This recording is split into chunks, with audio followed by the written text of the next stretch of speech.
સાબરમતી નદીનું અભિયાન વખતો વખત એનજીઓઝ, ભારતીય જનતા પાર્ટીના કાર્યકર્તાઓને જેમને સ્વચ્છતા માટેનો માન અને સ્વચ્છતા પ્રત્યેનો પ્રેમ છે અને પ્રધાનમંત્રી મોદી સાહેબે ભારતના લોકોનો સ્વભાવ સ્વચ્છતા સાથે વણી લેવા માટેની જે આહ્લેખ જગાવી છે ને, જે અપીલ કરી છે, સ્વચ્છતા માટેની વ્યવસ્થાઓ સરકાર ઊભી કરી શકે, પણ સ્વભાવ બનાવવાનું કામ એ લોકોએ જાતે કરવું પડે. સ્વચ્છતા અભિયાન દ્વારા એક અવેરનેસનો કાર્યક્રમ મહાનગરપાલિકા દ્વારા જે થઈ રહ્યો છે,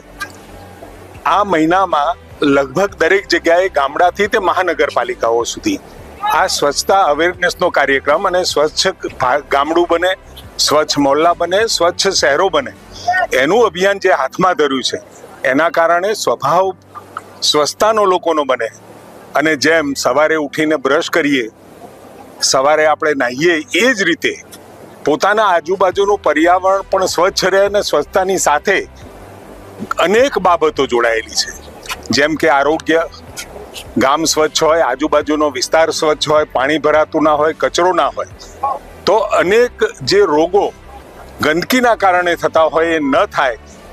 આવા અનેક વિષયો સાથે સ્વચ્છતા એ લોકોના સ્વભાવ બનાવવાનું આંદોલન ચાલુ થયું છે. કમનસીબી એ છે કે લોકોને અપીલ કરી નથી આજ સુધી. આઝાદીના આટલા સમય પછી પહેલી વખત નરેન્દ્રભાઈએ શૌચાલયની વાત કરી, સ્વચ્છતાની વાત કરી, અનેક વિષયો,